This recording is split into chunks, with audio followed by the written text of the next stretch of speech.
The wind didn't knock me over, but breezed right through my bones. Goosebumps rise on my skin as I involuntarily shiver from the cold, starting to infiltrate my beautiful fall days. Days where all I needed to do to feel warmth was look up. Winter is coming soon. June, a voice says, and I feel an elbow interlock with my own, just as soon as I push open the doors to Limwood High, my 7 to 5 p.m. forced job for 2 more years. Not that I have anywhere better to go. I'll get a diploma just like everyone else and be one more fish in the pond that eventually fades into the dull mediocrity of most lives. I've thought about death a lot, more than most, since as long as I could speak, it's like a voice whispering in my ear, begging for answers to the point of it all. The best I can do is continue filling my time to distract that voice until I finally do kick the bucket. Hey, Brisa, are you headed to your guidance counselor meeting? I say, turning towards my friend. A strand of her purple hair falls on my shoulder, sliding off a moment later.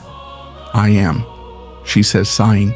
She's probably going to recommend me to the school therapist again. She rolls her eyes, letting go of my elbow. That's what happens when you let your grades plummet like that, I say. Brisa went from a solid 3.0 GPA to failing all of her classes within the quarter semester because of her newest first boyfriend.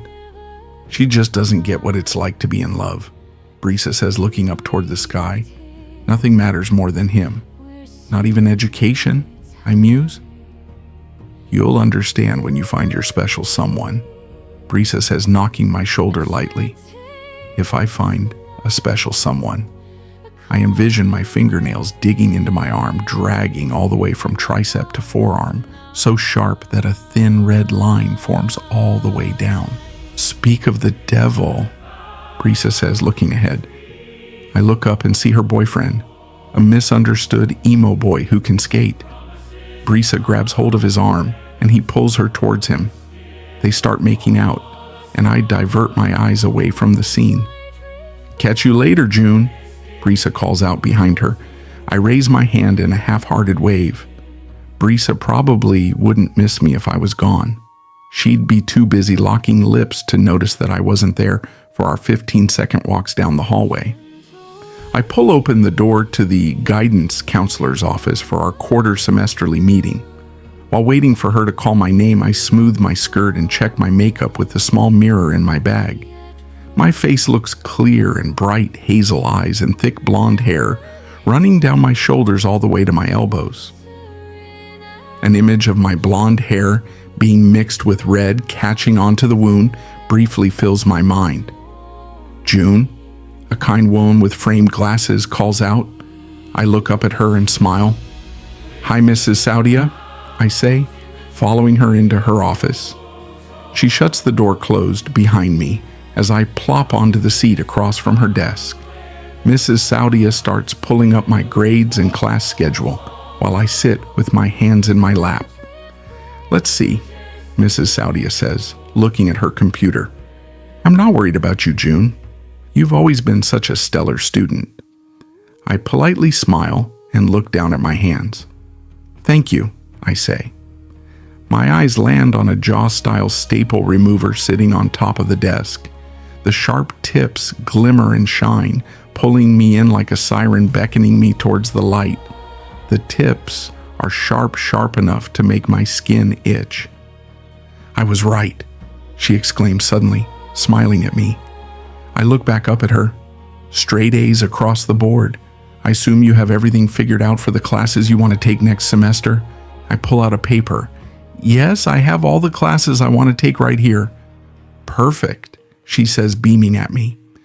Behind my eyes, I feel like an old wagon trudging through mud, too old to only be a sophomore in high school, more like a retired woman who has nothing better to do than contemplate life, impatiently waiting for death to swoop in and put her out of her endless thinking. Is there anything wrong with me if I don't actually act on my thoughts?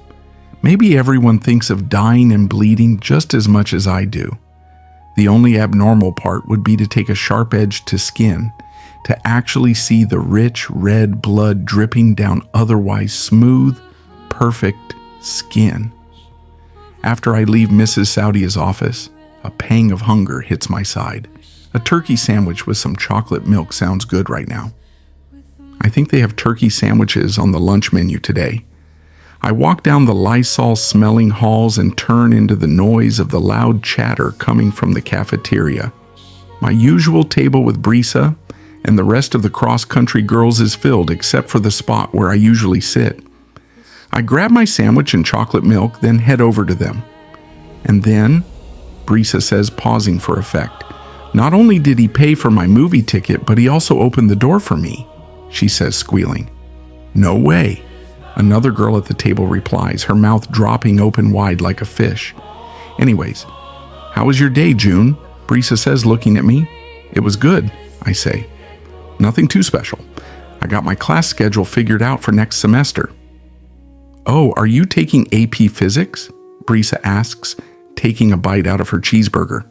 "Yes, I am," I say. "Are you?" "Yes," Brisa draws out. "We can suffer together." I take a bite out of my turkey sandwich, nodding along with her. Before cross-country practice, the coach has us all huddle up in a circle to pray. While he prays for us all, I look down at the wet, mushy grass below me. A breeze rustles past my skin and my body begs me to just start running already. I can understand why people like religion so much. In order to stop the existential dread of life, people invented a God that solves all of their problems.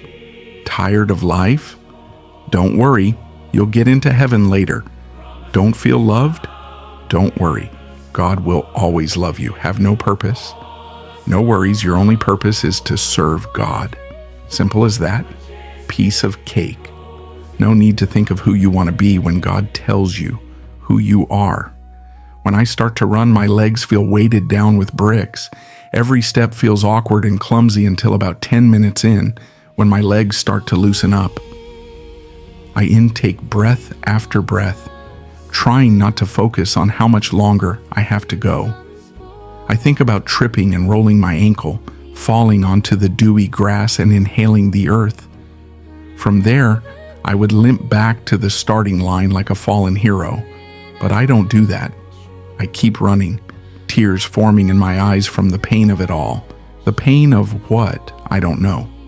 "Good time," the coach exclaims when I get back to the starting point. Relief fills my lunges as I stagger to a stop, filling my lungs with air. I feel lightheaded, crazy, on top of the world. I feel like I'm hallucinating happiness when I look up to the sky and see only goodness. The breeze flowing past my heated skin like a fresh drink of water. The sky is so constant, never changing. "Keep up the good work," Coach says, patting me on the shoulder before I leave. I nod and smile at him. When I get home, the smell of lasagna wafts in through my nose, smelling like heaven. "June?" my little brother exclaims, running up to me with that innocent, dimpled smile of his. I kneel down and pick him up. "Hey, you little rascal, what are you doing without any pants on?" I say, holding him up like Simba. "Pants are uncomfy," he squeals, giggling from being held so high up. "June, don't hold him up so high, he could fall," my mom says, standing in the kitchen doorway with an apron around her waist. I put him down. "He's a big kid. He can handle it," I say, looking down at him. "Right, DJ? I'm a big kid," he repeats, firmly shaking his head up and down. Before eating dinner, I step into the shower, peeling off my wet, sweaty clothes. I see my shaver sitting innocently right next to the soap. If I pressed hard enough when shaving, I would cut myself. I pick it up, examining the small blade inside of the plastic, gently running a finger along the edges. There's nothing wrong with me if I never act on my thoughts. "June, how was school?" my father asks across the dining room table. I shove a spoonful of lasagna in my mouth before answering. The warmth of the cheese makes me sigh inwardly, a welcome reprieve from the cold outside. "It was good," I say. "I ran a PR at practice today." "Atta girl," he says, his big Nietzsche mustache curling upwards as he smiles. "We're so proud of you." When I get back to my room, I pull a shoebox out from under my bed. Removing the old pair of tennis shoes in the box, I grasp the shiny silver knife underneath. It's taunting me how sharp it is. I'm tired. No one will ever have to worry about me. No matter how much I suffer, none of it will matter, because I will never display it. If I never display it, then it doesn't exist. I hold the knife out, positioning it right in front of my wrist, bent at the perfect angle. I've practiced this before. There's nothing wrong with me if action never follows. The air stops moving, suspended in time, as if one wrong move will be the final straw. I lift the knife. It gleams like the moon on water at midnight. What if I want there to be something wrong?